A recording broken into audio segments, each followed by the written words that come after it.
Hello, my favorite fragrance friends. How are you doing today? How are you feeling? I'm good, but a little bit disturbed and confused. So I had this idea to make the video about discontinued scents for a few days, and I started researching because I was wondering, what did brands discontinue? And I was shocked. I will make two videos, two parts.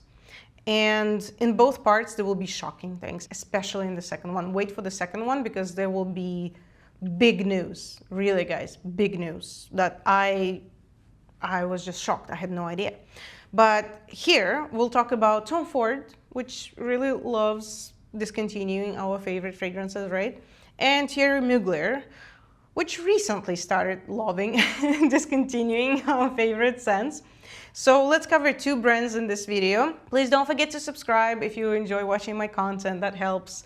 That's so pleasant also to see the numbers grow and feeling like, maybe somebody actually needs what I'm doing. That's cool. That's really cool. So why fragrances get discontinued?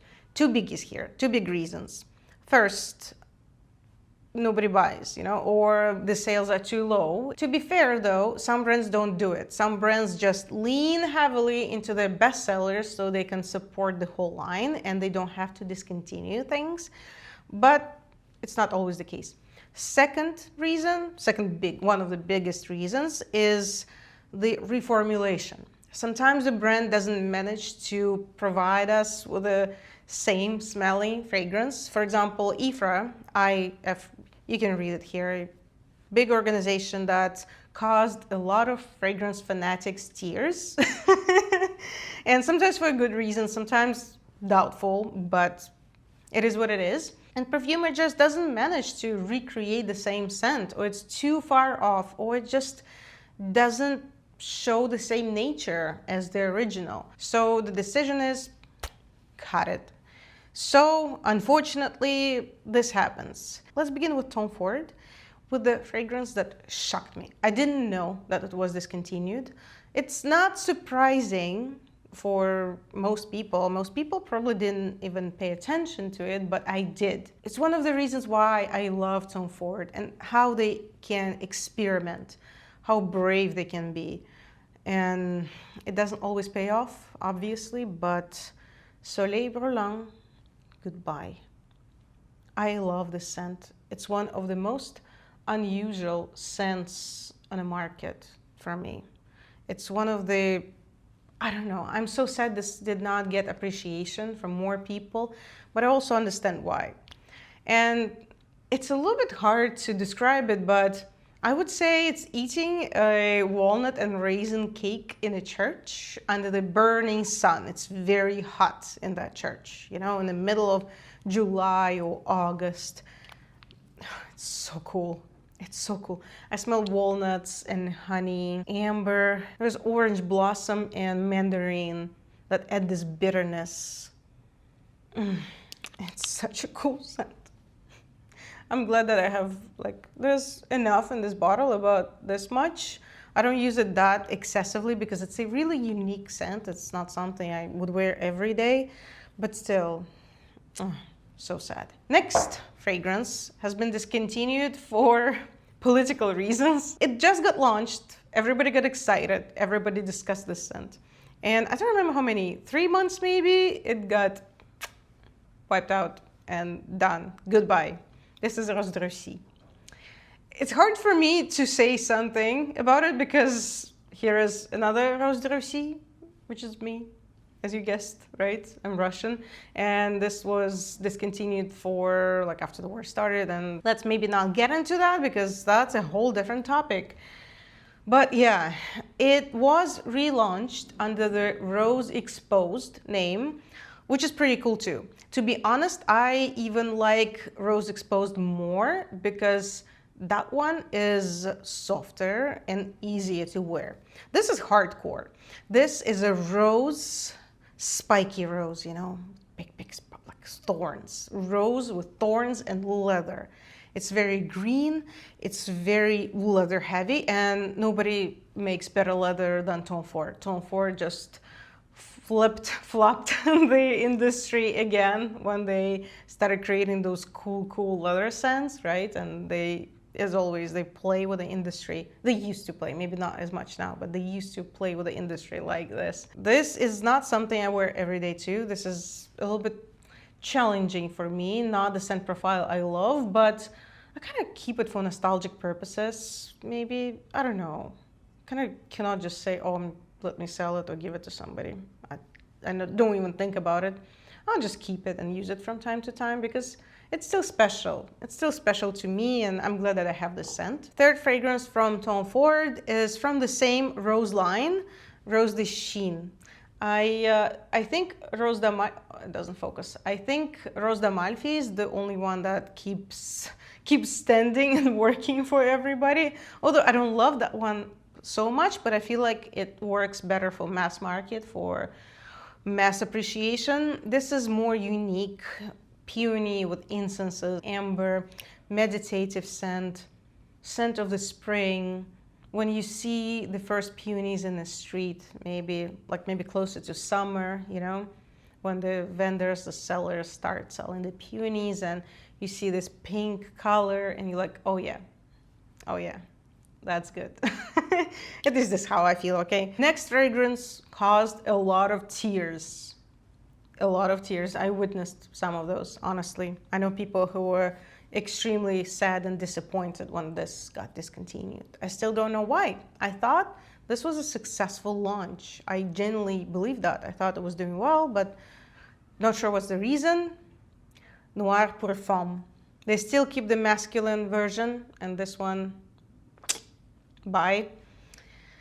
It's such an unusual scent. This one is really hard for me to describe. This is the best of 2000s. This is chic of big hair, big boobs, expensive purse, you know, fur coats. This is kind of chic, but in the most glamorous, slightly obnoxious way, if you know what I mean. There's so much going on. This is kulfi, the pistachio ice cream, the Indian pistachio ice cream, vanilla, sandalwood, and citruses that give it bitterness. It's not citrusy at all, not citrus-like, but they give this mandarin-like bitterness to the scent. Oh my God, this is good. I don't really wear it much. Also, kind of keeping it for nostalgia in a way. I don't know. With Tom Ford is difficult. Like, I just love the brand so much. Sometimes I'm so sad about Tom Ford. It gets so much hate, which sometimes I support, but but still, they manage to do things that just create history, and that's why I love them. At least they used to. The last one from Tom Ford, my tears here. And I know, I did it many times on this channel. Everybody, if you watched my channel, at least like 10 videos, you probably heard my complaining about it, but we talked about Discontinued, and it's a place to vent. Let's guys all vent. This is a safe space. You can yell and be sad and cry about fragrances as much as you want. Sorry, I got interrupted and lost the flow. Like, I started filming, and today everybody's trying to reach me. They start calling, messaging, emailing, right, in all the messengers possible, and it's just so disruptive sometimes. Let's go back. So, Orchid Soleil. This is the coolest plasticky tuberose that exists in this whole world. I mean, at first it starts plasticky. I feel like I get that sense because of the tuberose and lily and pepper, yes, and chestnut. There's just so much going on that it gives this plastic vibe, but I love it. I love it because it smells so unusual, so unique, and then it opens up slowly and becomes creamier and creamier, like whipped cream consistency, floral, sexy. This is so good. Also 2000s glamorous, chic, obnoxious, unstoppable, annoying, but oh my God, the best of the era. Like, I don't know, it's so sad. I already have this much left, like here. Oh, you can see the line here. And I don't use it that much because I'm just scared to finish it. But maybe I should just enjoy it. In worst case, I'll spend money and get another bottle, a bigger one, because I don't know. My summer is just not the same without the scent, and I just love it so much. Now let us switch to Mugler. You already know, right? You know. There is no way you don't know. This is Angel Muse. I just posted today about this scent, how Quentin Biche reconstructed Angel using different fragrance materials to create the same scent, and how it's almost the same, but it's not, and it's so cool and genius, and admiration and kisses and hugs. I don't even know if I need to describe this scent. I have my backups. I have these 2 bottles that I'm using now. It's actually pretty much used if you look like this. Yeah. And I have 2 full bottles of, I think both 50 ml. There. I'm keeping them safe. What else to say? This is nutty, chocolatey, sweet, powerful, cool. Amazing. Amazing for winter. I love wearing this scent in winter. It's like a warm, gourmand blanket that keeps you happy. And this version is my favorite. I actually would choose this one over this. There's a grapefruit note here, but I don't smell it as much. But here, it's much more, and I smell it much more. Plus Quentin Biche also he did both of the versions. This is Eau de Parfum, this is Eau de Toilette. And there's passion fruit too, and there's also blackcurrant leaves. It's kind of a tart and sweet, and I don't know. This scent just makes me happy for some reason. I don't know how to explain it. Sometimes you get just visceral reaction to something, and yeah, now I smell cassis a lot. The blackcurrant, sorry. No. Okay, now I'm sad. Let's switch to another one. Now let's talk about the scent that I'm not as sad about, at least, Aura. Really, really cool scent. I haven't smelled it for a while. Very, very interesting. Great for summer. I actually missed it. I just realized that I missed it. I feel like I didn't even use it once last summer, to be completely fair and honest with you, because it's not my favorite. But I decided to keep it and see. Maybe something will change for me, because I noticed that in the span of the year, sometimes my opinion on the scent really changes a lot. This is vanilla and rhubarb. This is like a sweet, wet jungle in the heat. It's very green. There's like wild vanilla, very bitchy vanilla. If vanilla can be bitchy, it's here. It's fruity, it's deep. There's something about this scent that just impressive. It is impressive. It smells very sweet, but it's such a green sweetness, like rhubarb sweetness. It's tart. It's so unusual, and I understand. I understand that probably it just didn't find its customer. Although I know a lot of loyal fans, but mostly from fragrance community, people who are obsessed, because I think this was a very unusual thing for that time when it was launched. I would say that it inherits the qualities from Eden. You will see here. And also reminds me of Amouage Figment. This kind of a wild, thick, hot florals in a very humid environment, in a jungle. It's a really cool one. Not the one that I would agree to wear a lot, maybe, but I still want to keep it and want to have it because it's special and it's something that I just want to hold on to.